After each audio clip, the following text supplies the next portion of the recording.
So, kamusta po mga Streetwise? Ako po si Takero Miyamoro at welcome po sa aking munting channel. So, mga kababayan, no, ako po yung natatangahan talaga dito sa Net25. No? Isa po itong istasyon ng Iglesia ni Cristo. Ay, nako. So, meron tong saganang mamamayan. Diba? Puta, mali pa yung spelling. Kulang pa. Saganang mamamaya. O mamamaya daw. O mamamaya. So, tingnan nyo, alam nyo, no, nag-usap yung dalawang tanga. Pag nag-usap ang dalawang tanga, masakit sa ulo. So, sabi dito, no, nagulat o ba, no, si Senator Robin Padilla sa pagsulpot ni Trillanes sa Senado para arestuhin si Bato. Gayong hindi naman ito miyembro ng PNP o wala itong posisyon para Net25, no, news and information. Saganang mamamaya. Ito yung ito yung pangalan nito. Ito yung programa ni Marcoleta, di ba? Yung sila tatlo nagagaguhan. Tawa ako dito no, na pag-uusap sila. Ganun ba? Ganun ba? Akala mo naman scripted ng puta. Ewan ko ba dito? So ngayon, no, ayan ang drama ngayon ni Robin. So, nandun na po kami. So, ito may video dito. Panoorin natin to Sagana lang mamamaya. Oo, sige. May nagbulong po sa akin. Sabi nga, nandyan. So, ano yung binulong? Ano yung binulong? Sabi nga, nandyan si Trillanes. Sabi ko, anong ginagawa ni Trillanes dito? Hindi pa naman siya... Hindi naman siya senador. Anong ginagawa nito dito? May dala daw pong warrant. Okay. E di ako na kung tinanong, teka, pulis na ba ngayon ito? Akala ko, Navy ito. Opo.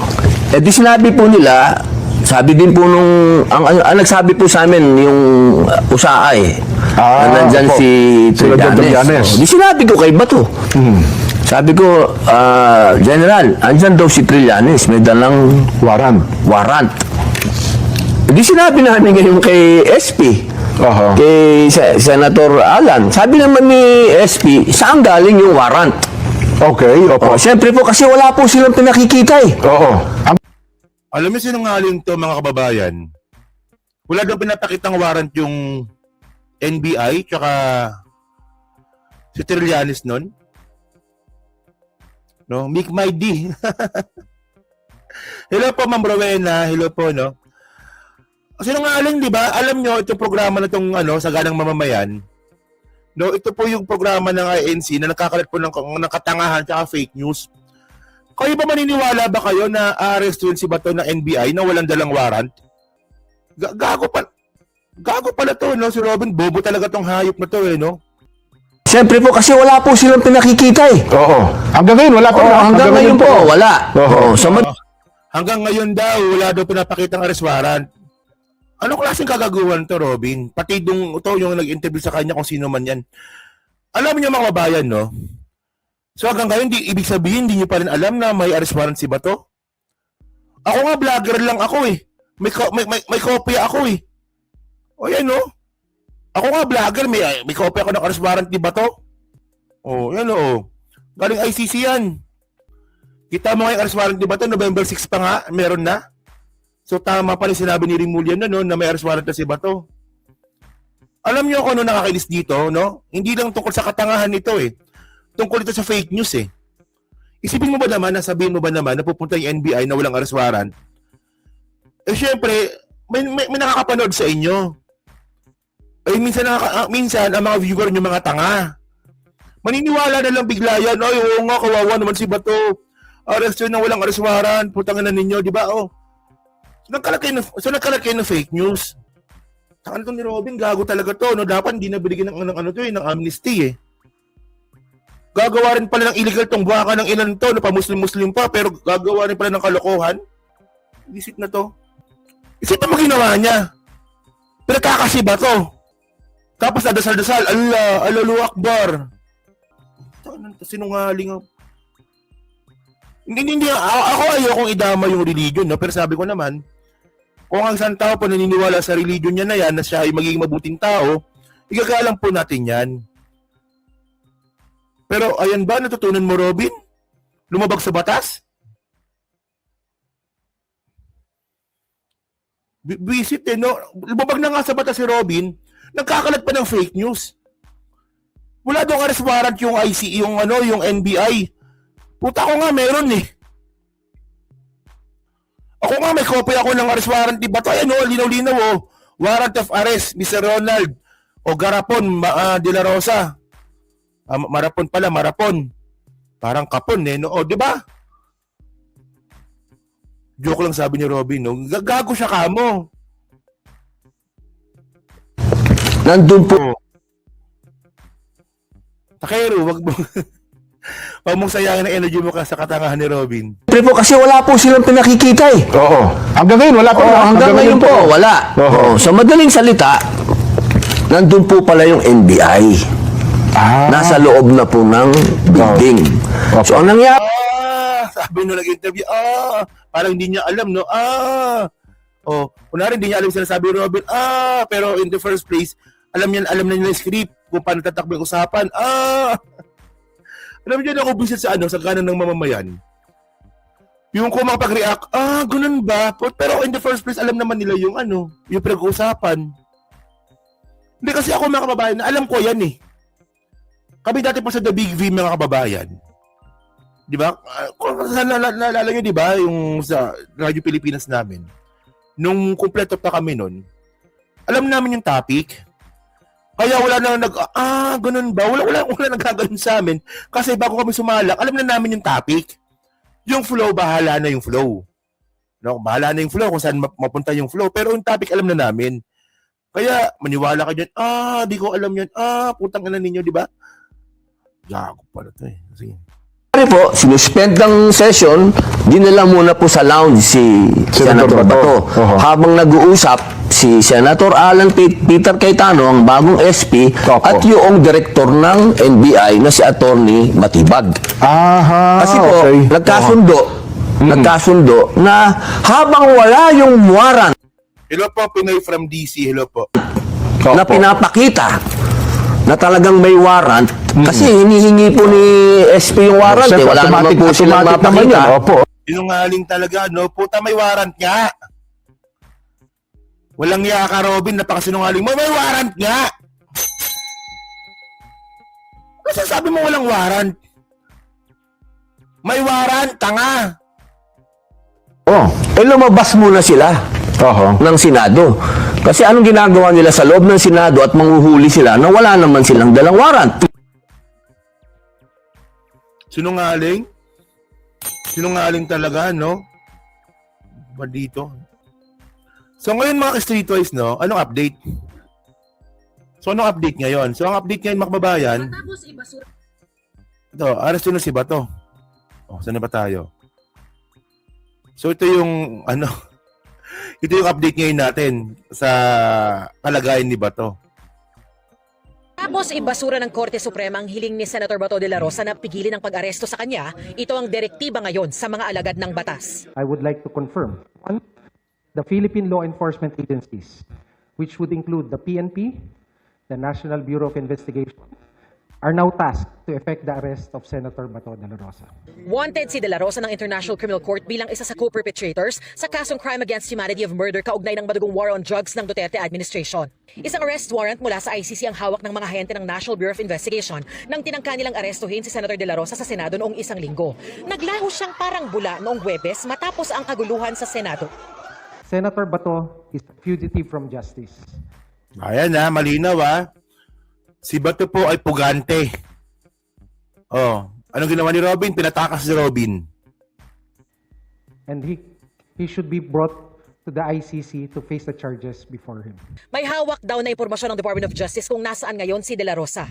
Definitely there are leads. As to the exact leads, I cannot discuss them. First, I'm not privy to those leads. They are available to our law enforcement agencies and to their units, and let them do the work. Hopefully, we do it as fast as we can. Hinihinga namin ang pahayag ng mga abogado ni Senador de la Rosa pero nauna na nilang sinabing iaapila nila ang desisyon ng Korte Suprema na tinanggihan ang hinihingi nilang TRO. Iginiit nilang dapat idaan muna sa isang local court ang arrest warrant mula sa banyagang korte na ICC. Tinanong ang Alam nyo, tanga-tangahan talaga to mga abogado ni Bato, no? Lagi ko na sinasabi to eh. No, na ang malino naman po nakalagay no sa Republic Act 8951. No, kapag merong international tribunal o korte no ang may Pilipinong iniimbestigahan or nakasuhan na, so pwede pong arestuhin o i-surrender.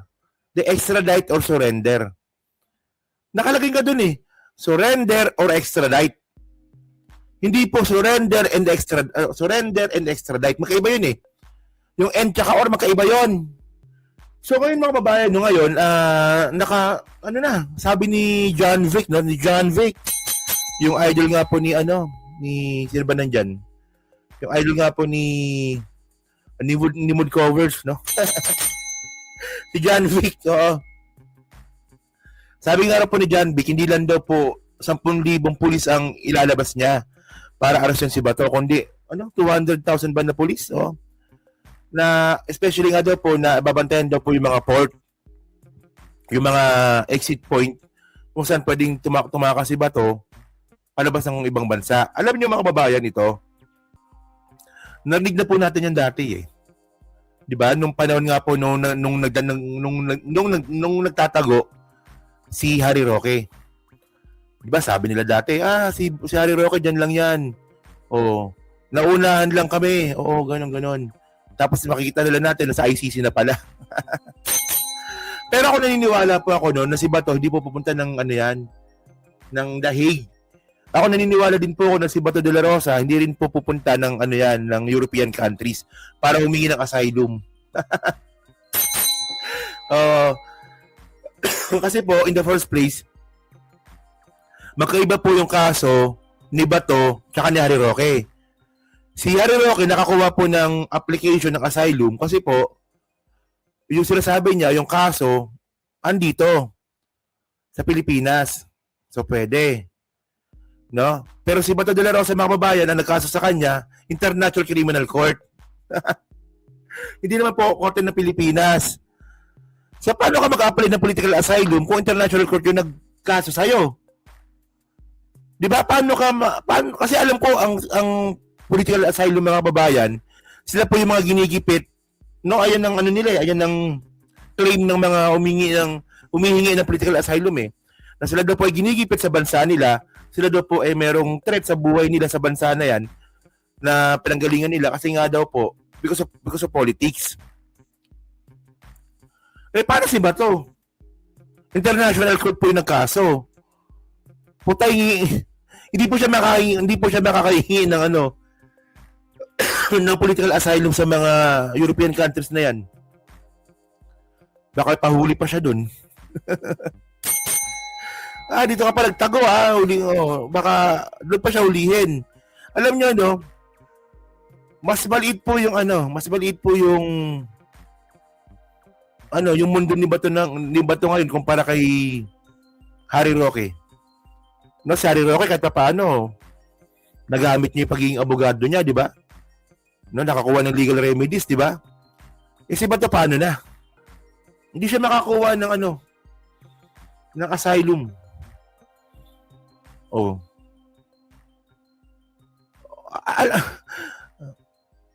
Alam ko ba, kasi alam nyo, may ganyan-ganyang balita eh. No, may mga nakausap po ko mga DDS, no? Alam mo, naniniwala sila na si Bato hindi magpapahuli ng buhay. Ayun na paniniwala nila kasi dating pulis yan, di ba? Dating, sanay sa yan eh. Alam nyo, kahit mukhang bobo si Bato, may alam po yan sa mga police operations kahit paano. Kaya nga ganyan. So, pero by the way, mga kababayan, no? Ayun po yung update kay Bato ngayon. Kasi hindi pa pala tapos yung video, sige. OJ kung ano ang proseso matapos maaresto si De La Rosa. Kung ikukulong ba muna siya sa Pilipinas o idediretso agad sa The Hague gaya ng ginawa kay dating Pangulong Rodrigo Duterte. These are operational matters that I cannot discuss so that we don't defeat the purpose of the arrest, which is the ultimate objective is to bring him to the ICC. Ngayong itinuturing ng pugante si Senator Bato de la Rosa ay nagbabala ang Justice Department sa mga tutulong na makatakas o makapagtago siya. Nangihingi rin sila ng kooperasyon sa mga may impormasyon kung nasaan ngayon si de la Rosa. Ang sa akin din pong pakiusap, those who might be aiding or abetting or helping Senator Bato evade the law, there are consequences. Alam natin na sa panuntunan ng rule of law may pananagutan. Kung nagtago, hindi lamang po sa sa mata ng batas ng Pilipinas, pati rin po sa batas ng ICC. Nakaalerto pa rin daw ang Bureau of Immigration sakaling magtangkang lumabas ng bansa si De La Rosa. Pero sa ngayon, wala pa raw nakitang record na umalis na siya sa Pilipinas. Oo. As far as I know, there is an Mukhang malabo siya lumabas ng bansa sa totoo lang. Hindi, sa tingin nyo, kung lalabas siya ng bansa, saan siya pupunta? Sa China. Ewan natin. Sa Timor-Leste, kung saan pinanggalingan ni Tebes. Sa Thailand. No? Kasi minsan, ayan ang taguan ng mga pugante na Pilipino, Thailand eh. Actually, plano ko yan. No? Kung si Sara magiging presidente, plano ko mag-Thailand. Pero by the way, mga kababayan, so dito natin makikita na lumiliit na nga po yung mundo ni Bato. Well, sabihin na nga natin na nakakaasar. Kasi nga po hindi siya nahuli nung nasa Senate siya. Kasi andun na, di ba? Dadamputin na lang, di pa nangyari. Pero kahit gano'n na nga po yung nangyari nun, mga ka-streetways, no? Ngayon naman po, lumilit naman po ang mundo niya ngayon. Di ba? Well, sana totoo. Yung sila sabi nila, na alam nila kung saan nagtatago si Bato. No, ako naniniwala kung malabo lumabas ng bansa yan eh. Kasi International Criminal Court yung yung arrest warrant eh. Hindi naman Philippine Court eh. Kasi kung Philippine Court yan mga ka-streetwise, makakatakas yan talaga. Yun nga lang, hindi. Di ba? International Criminal Court yan. Pwede siyang damputin. Kaya nga, di ba, sa Interpol pa lang, lahat ng bansa, halos lahat ng bansa, miyembro ng Interpol. Halos lahat ng bansa, 3 lang ata hindi miyembro ng Interpol, 3 lang na bansa lang ata. No? So yun mga kababayan, so kayo po, masabi nyo nga po dito, sa kagagawan nga po ni Robin Padilla, at saka nga po dito nga po sa status nga po ni Bato na sabi daw po, ulihin na daw po. No? So sana totoo na lang. Sana totoo.